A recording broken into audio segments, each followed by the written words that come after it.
Selamat sore Miss Mary dan teman-teman semuanya. Perkenalkan, nama saya Angela Yeri dengan NPM 2161-201-0009. Dan di sini saya bersama teman saya Christine Advening Tias dengan NPM 2161-201-0044 yang akan membawakan presentasi pada hari ini mengenai pengendalian mutu terpadu atau Total Quality Control atau biasa kita sebut dengan TQC. Oke, langsung aja di perkembangan dan mentalitas dasar TQC, yaitu kemajuan pendidikan teknologi, informasi, dan peradaban mendorong masyarakat konsumen semakin selektif dan cenderung untuk mengkonsumsi barang atau jasa yang bermutu baik. Nah, hal ini menciptakan persaingan yang ketat antar perusahaan, serta mendorong karyawan bekerja efektif dan efisien. Dengan begitu, barang jasa yang dihasilkan bermutu tinggi sehingga mempunyai daya saing yang sangat besar di pasaran. Lalu kemudian ada perkembangan TQC, bisa dibaca sendiri ya teman-teman, dari tahun 1920 sampai 1978. Diawali dari pengendalian mutu quality control mulai dilakukan di Amerika Serikat, terbatas pada produk pabrik, kemudian mulai tahun 1940 dilakukan dengan metode statistik, lalu berakhir pada QCC. Gaya Jepang dikenal dengan nama TQC yang menekankan PDCA atau Plan Do Check Action pada seltin tingkat organisasi total semua orang. Lalu kemudian ada organisasi. Perbedaan organisasi gaya Jepang, Amerika Serikat, dan Eropa Barat perlu dipahami untuk mengetahui konsep TQC. Nah, perbedaan konsep organisasi itu sebagai berikut. Yang pertama, pada konsep gaya Jepang, itu tanggung jawab perorangannya terbatas, sedangkan di konsep Amerika Serikat itu tanggung jawabnya perorangan itu besar. Kemudian pada Jepang tanggung jawabnya itu besar, namun di Amerika Serikat tanggung jawabnya kecil untuk memperlakukan proses berikut sebagai pelanggan. Lalu yang ketiga, kesediaan berbuat lebih. Sedangkan di Amerika Serikat pengkotaan adanya spesialisasi itu tinggi.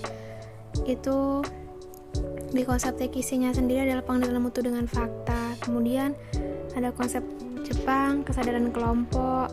Lalu konsep Amerika Serikat itu adanya pemeran utama. Kemudian perbedaan golongan tidak mencolok. Nah, di konsep Amerika Serikat ini perbedaan golongannya itu nyata. Nah, TQC dan QCC ini perlu dipelajari dalam MSDM karena manusia itu adalah aktiva yang paling berharga. Perencanaan dan pelaku dalam mewujudkan barang atau jasa yang bermutu tinggi. Lalu ada dasar TQC dan sistem manajemen TQC, dijelaskan sebagai berikut. Dasar TQC itu adalah mentalitas kecakapan dan manajemen partisipatif dengan sikap mental yang mengutamakan kualitas kerja. Nah, mentalitas adalah kesediaan bekerja sungguh-sungguh, jujur, dan bertanggung jawab melaksanakan pekerjaannya. Lalu ada pengertian dan manfaat TQC. Yang pertama ada Total Quality Control. Itu pengendalian mutu terpadu adalah suatu sistem yang efektif untuk mengintegrasikan usaha-usaha pengembangan kualitas, pemeliharaan kualitas, dan perbaikan kualitas atau mutu dari berbagai kelompok dalam organisasi, sehingga meningkatkan produktivitas dan pelayanan ke tingkat yang paling ekonomis yang menimbulkan kepuasan semua pelanggan. Ada kemudian pengertian dasarnya itu ada banyak ya teman-teman, ada 5. Yang pertama ada pengendalian mutu terpadu. PMT adalah suatu sistem manajemen yang melibatkan semua tingkatan karyawan melalui pelaksanaan konsep quality control dan metode statistik untuk memuaskan langganan dan karyawan.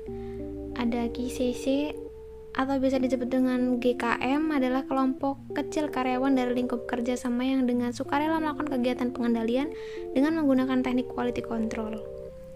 Lalu ada Quality Control Project atau QCP, adalah kelompok kecil karyawan dengan lingkup kerja yang sama atau lebih luas yang melakukan kegiatan perbaikan kontrol satu kali proyek sampai selesai dengan menggunakan teknik quality control. Lalu ada dukungan manajer, adalah dukungan dari manajer puncak dalam menetapkan kebijaksanaan dan memberi arahan serta dukungan dari manajer media untuk berperan serta dalam TKC. Kekuatan TKC itu terletak pada bagian terlemah dari rantai lingkaran gugus kendali mutu KCC. Ada tujuan pelaksanaan TKC. Yang pertama adalah mencapai kebijaksanaan dan target perusahaan secara efisien, kemudian perbaikan hubungan manusia serta mutu barang dan jasa, lalu peningkatan moral, prakarsa, dan kerjasama karyawan, kemudian pengembangan kemampuan tenaga kerja, lalu peningkatan produktivitas dan profitabilitas usaha. Ada manfaat pelaksanaan TKC bagi karyawan, bagi perusahaan, maupun bagi konsumen sendiri. Nah, manfaatnya itu sebagai berikut ya, banyak sekali ya teman-teman, bisa dibaca sendiri. Lalu kemudian ada syarat penerapan TKC. Syaratnya itu seluruh sumber daya manusia yang turut serta dalam proses kegiatan manajerial dan operasional harus mengerti dan menghayati arti TKC tersebut, mampu bermentalitas baik dan bertanggung jawab sepenuhnya terhadap penyelesaian pekerjaannya. TKC atau PMT sebagai totalitas pengendalian terhadap mutu produk secara bertahap dan merupakan rangkaian suatu proses diharuskan agar setiap kelompok kerja subsistem bekerja benar dalam rangkaian terpadu dari gugus kendali umum tersebut. Lalu bahwa mata rantai dalam subsistem harus mampu bekerja efisien dan efektif dengan dukungan sikap mental positif dari setiap individu anggotanya. Sikap mental positif adalah kesediaan untuk bekerja produktif dalam suatu tim, spirit kerja, sauna yang kuat untuk mencapai mutu kerja yang tinggi. Lalu ada sarana prasarana dan lingkungan kerja harus mendukung pelaksanaan pengendalian mutu terpadu atau PMT. Setiap individu karyawan harus mengetahui dan berpartisipasi dalam mengerjakan pekerjaan yang benar sehingga barang jasa yang dihasilkan itu bermutu tinggi. Untuk sistem manajemen TKC sendiri, ada sistem manajemen, kebijakan manajemen, lalu ada proses kerja gugus TKC. Untuk mengetahui pada sistem manajemen sendiri itu, untuk mengetahui pengertian konsep standar dan sistem manajemen seutuhnya dapat memilih cara penerapan yang paling tepat dan efektif. Lalu sistem manajemen memiliki 3 tingkat aktivitas sesuai dengan struktur piramida organisasi, dan setiap jenjang memiliki tugas membantu penerapan TKC sesuai dengan fungsinya masing-masing. Ada kebijakan manajemen, yaitu dukungan dari manajer puncak dalam menetapkan kebijaksanaan dan memberi pengarahan, dukungan dari manajer menengali untuk berperan serta dalam TKC. Lalu waskat harus diterapkan oleh setiap atasan kelompok kerja dengan cara yang benar agar kesalahan dapat diketahui sedini mungkin. Proses kerja gugus TKC meliputi proses kerja dari sistem manajemen yang tidak mempunyai mata rantai proses yang terputus, tapi saling berhubungan dan saling tergantung. Lalu TKC dapat sukses yaitu dari misi karyawan dan manajer. Dari sisi karyawan itu menciptakan suasana yang cocok, saling memberi informasi dan berkomunikasi, dijadikan program sukarela, memberikan pengarahan dan latihan, bersikap terbuka dan positif, lalu menyediakan waktu, sarana, dan fasilitas. Lalu dari sisi manajer, mengajukan dan menjelaskan program TKC kepada pimpinan, menjelaskan tujuan dan hasil yang akan dicapai, dan mendapatkan dukungan dari publik pimpinan. Lalu ada kendala pelaksanaan program TKC. Kendala dari bawahan itu adanya ketidaksetujuan, pasti ya teman-teman. Tidak ada di mana kalau kita bikin peraturan baru itu langsung disetujui, itu tidak mungkin, pasti ada ketidaksetujuan dari berbagai pihak. Lalu merasa dimanfaatkan oleh pimpinan, merasa sebagai bahan, adanya sikap mengapa saya harus menolong atau membantu perusahaan, tidak dijalankan atau dilakukan di tempat kerjanya, dan tidak ada waktu untuk berkelompok. Lalu kendala dari atasan sendiri, ada atasan tidak mendukung gagasan TKC, sangat sibuk dan tidak ada waktu, kurangnya kewenangan yang dimiliki, return memahami secara jelas pengertian TKC, atasan menganut sentralisasi wewenang. Lalu kemudian ada pelaksanaan TKC di Jepang, USA, dan Eropa Barat. Kalau di Jepang itu memberikan TKC dengan latihan dan pendidikan secara kepada seluruh tingkatan karyawan, baik pimpinan perusahaan, tenaga spesialis, maupun pelaksanaan yang lain. Jadi semua karyawan akan berprestasi baik sehingga kemajuan Jepang lebih cepat. Lalu di Amerika dan Eropa Barat itu, di negara-negara Eropa itu, TKC cenderung digunakan untuk mendidik tenaga ahli khusus tentang mutu. Hal ini mengakibatkan penggunaan yang sangat terbatas dan prestasi yang dicapai minim sekali. Karena tidak semua karyawan berprestasi, jadi peningkatannya terpaksa dilakukan secara perlahan-lahan. Lalu penerapan dan pemecahan masalah TKC itu ada tujuan penerapan dan pengembangannya. Nah, pengembangan suatu sistem dan praktek manajemen memerlukan suatu proses perubahan mentalitas sehingga proses pertumbuhan tersebut lebih banyak ditekankan pada perubahan tingkah laku manusia. Dan proses TKC memerlukan waktu dan perhatian manajemen dan mengetahui bagaimana cara mendorong dan mengelola proses perubahan. Lalu ada penerapan sistem. Yang pertama, budaya Indonesia dengan TKC itu seperti apa?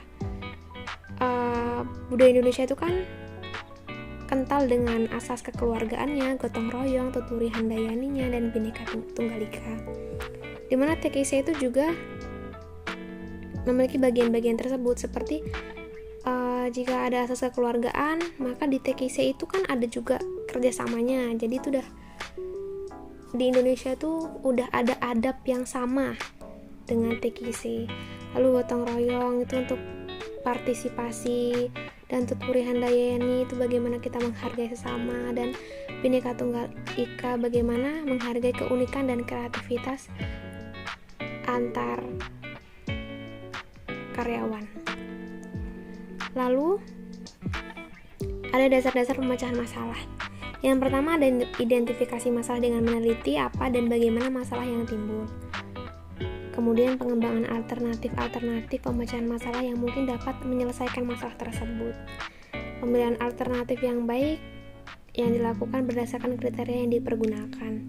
Lalu evaluasi dan keputusan, yakni sejauh mana hasil perbaikan dapat memecahkan masalah yang dihadapi setelah implementasi itu dilakukan. Lalu ada pemecahan masalah TKC, ada plan, do, check, and action. Seperti yang dibahas tadi di awal ya. Plan itu tuh identifikasi masalah. Bagaimana kita dapat menentukan prioritas masalah, mana yang mau diselesaikan dulu, mana yang bisa nanti. Dan lalu menjelaskan mengapa masalah itu diprioritaskan. Lalu mengenali status masalah itu penting atau kurang penting.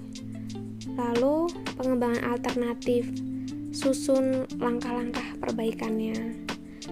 Nah, do itu adalah pemilihan alternatif, melaksanakan langkah-langkah perbaikan, dan kemudian diimplementasikan. Lalu pada bagian cek itu dievaluasi, periksa hasil perbaikan, dan actionnya itu kayak mana.